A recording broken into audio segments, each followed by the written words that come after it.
Welcome back to Hoops HD, everybody. It is time. It is championship week. It is time for our first championship week video notebook podcast. We are going to be coming to you Wow. live on tape delay every night between now and when we have a bracket set. I'm Chad Sherwood. Got David Griggs and Joey Fortson with us. This is Yeah. day zero. Day zero and much to get to.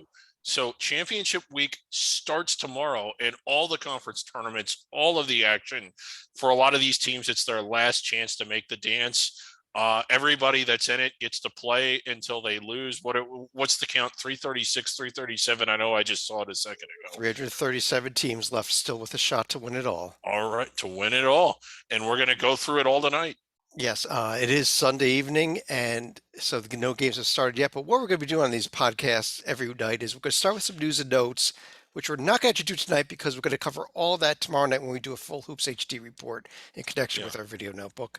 Then we're going to review any games that took place the day, preview upcoming games, update our survival board, do a few other things, and that's it. And let's get right to it. All tomorrow's action. Let's Woo. start with a review of all of today's games. Okay, Okay. there were no conference tournament games today, so let's skip Not over today. that. Yeah. And let's go straight to, if we pull the screen share up, it is day one, Monday night in the Northeast Conference. Oh, Joby, huge 8-9 games. Central Connecticut is heading to Fairleigh Dickinson. Your thoughts on this game tomorrow night? I am in absolute shock because I've actually had the good fortune of seeing Fairleigh Dickinson live this year because they played my Virginia Cavaliers, and they are the favored team at, get this, audience, 4-21. This is, and you know what? They are now. They did beat Here's some resumes, yeah. conference at the time, conference leader Wagner in the last week. So they're playing better. They're led by their two guards, Brandon Rush and Devin Dunn, who are solid performers for a under the radar conference team. But the player you might want to take if they're going to make any noise whatsoever, it actually may rely on their small forward, John Square. And the reason why is Square has a unique component on his statistics. He is hitting 54% from the field very solidly and 44% from three. 44%. That is good shooter. Pretty strong. And then the guy hits only 66% from free throw. Those type of players just drive me nuts. I'm not going to lie. But the fact is, maybe if he gets hot from the outside and you get the production that they've consistently gotten from Rush and Dunn, my prediction would be Fairleigh Dickinson to take out and they're playing a lot better right now, as I mentioned with the Wagner win, to take out a Central Connecticut team who's just floating along. Yeah, big win last week over Wagner, who had been the conference frontrunner the whole time to get to play this one at home. We don't have the survival board up. We'll pull it up here in a second, but in looking at these metrics, I'm thinking that both of these teams, either one of them would have to win this conference tournament to get. Yeah, I would note here, as you look at the metrics, though, both of them are sub 300 in offense and defense. The big difference in the metrics is Fairleigh Dickinson's top 50 tempo, Central Connecticut sub 300 tempo. So we have a contrast of styles here, and I think it's whichever team does control this speed here. If there's a slowdown game, you give Central Connecticut the edge. If Fairleigh Dickinson can push the tempo, I think we give the Knights the edge. I would note also, scrolling back here, Central Connecticut does have 3 true road wins on the season, so they do know a little bit of how to win on the road here. So we'll see if that comes into play at all. And they did beat. Not one of those was not at Fairleigh Dickinson. Yeah. Fairleigh Dickinson took them down very solidly by 20 at Fairleigh Dickinson. When they returned to Central Connecticut, the game went to overtime. Central Connecticut came out on top, but the game went to overtime. So I'd still give old Fairleigh Dickinson the edge. Let me ask both of you a quick question here also. Why this is the first time we're looking at the Northeast Conference, obviously. It's the first tournament we've looked at. Aside from this game tomorrow, who do you think is going to win this league here, especially as we go into it with Bryant having won their last 2 games to take the conference tournament championship, Peter Kiss being the leading scorer in the entire nation playing for Bryant. Wagner was never able to really did not play very well since they suffered a big injury late in the season and kind of stumbled down the stretch. Griggs?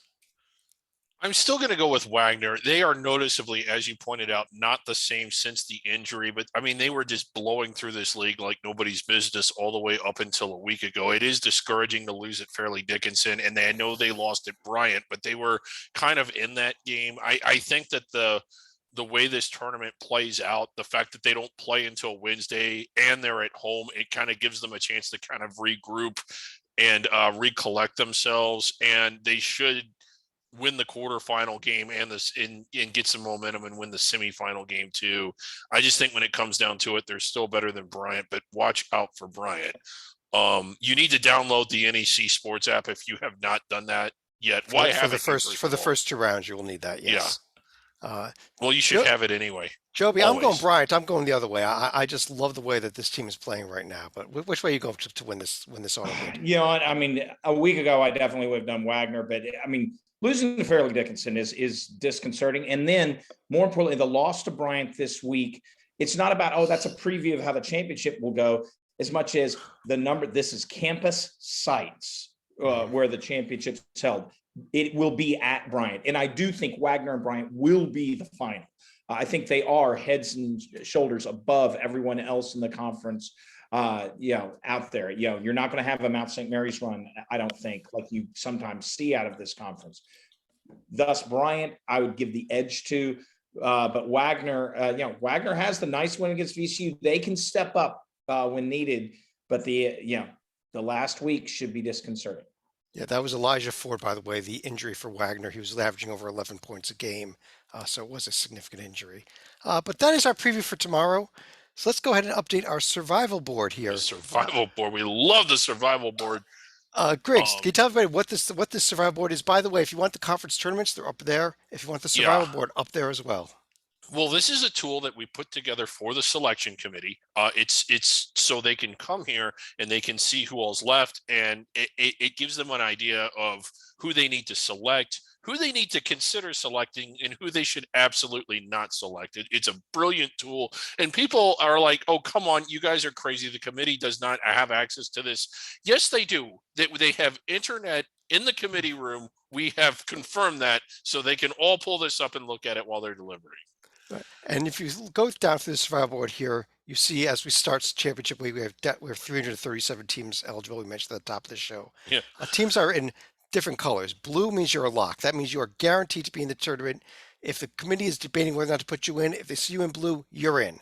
Yes. Green is a team you should debate. Miami, do they belong in or not? Right now, I think they're leaning in, but there's a chance they may not make it. Right. Virginia on the other side, they're leaning out, but there's an outside chance they do make it. Teams that are just in regular, they're in red are out already. For example, the Ivy League you see there, it's down to only the 4 teams. The other 4 teams are completely eliminated. So the committee looks at that and they're like, well, because say a committee member says, well, I want to select Brown. What would happen? No, they would be like, well, you can't. They're crossed out on the survival board, so you can't select them. For example, we see the Northeast Conference, Merrimack ineligible. They're not in, but we do see 10 teams there in regular type, from Bryant to Carver Bible to Central Connecticut. Carville Bible, yes, yeah. So Carville Bible College still being considered here. Wait, are they in the Northeast? I thought they were in Atlanta. Okay, I don't know how they got in there, but I don't know what happened there. We got to find out what's going on. But Carver Bible, I don't think they're in the Northeast Conference, but the other 9 they're teams playing St. Francis tomorrow in the 7-10 game. They must be. They're listed. You see it right there. They're listed. They're playing St. Francis in the 7-10. Come on. I got one other thing I want to throw out there before we finish for the night, and that is we are going to also be starting another new feature for these shows here. We have invented something, David, called the Hoops HD Rivalry Creator. Okay. Yes.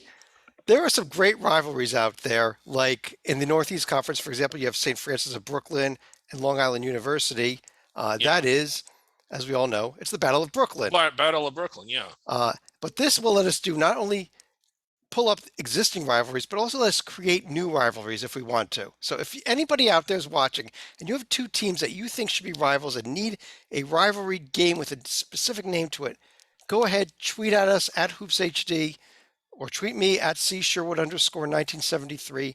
We will make certain that we get you onto the rivalry creator. And we can also find out some details about these rivalries as well here. Look Yeah, at this. AT check detail. They're Oh 8 yeah, miles apart and never met in the NCAA tournament. I've never met in the NCAA tournament. That is crazy. You don't see any rivalries like that. Okay. So, Yes, for you do. example, Eastern Washington and Washington State. They're 8 miles. Yeah. Yes. Well, I mean, we wouldn't know that unless we checked it, but I mean, we could put any team in there. I mean, for example, and the computer all figures out these rivalries for us. For example, what's tomorrow night's game? It's Central Connecticut, CCSU at Fairleigh Dickinson, right? okay. Yeah. I don't even FAI know. or FAI. We got to spell them correctly. Otherwise, the computer won't yeah. know what I'm talking about. But Yeah. I mean, uh, the computer would go crazy. It just said probably error invalid rivalry. Central So many Connecticut, rivalries. Fairleigh Dickinson. What do we get? The The Connect. Connect Fair. Okay. I don't even know what that means, but you see, this is what the computer does. You have a rivalry, you want us to do it, let us know. On that note, any other thoughts as we head into championship week? Joby, any other final thoughts? Looking forward to the one of the beginning of two of the greatest weeks of the year that often are appreciated by basketball fans and underappreciated until all of a sudden people look at what happens on Sports Center every night and they go, "Oh, isn't that cool?" Griggs. I just can't believe we're to the survive and advance stage of the season. We said in November that it would be here before we know it, and part of me still thinks it's early in the year because it goes so fast. Yeah, I guess on that note, we will be back tomorrow evening. This video notebook will be part of our Hoops HD report, so it's going to be a much longer show, probably a little longer than our Yeah. normal Hoops HD reports.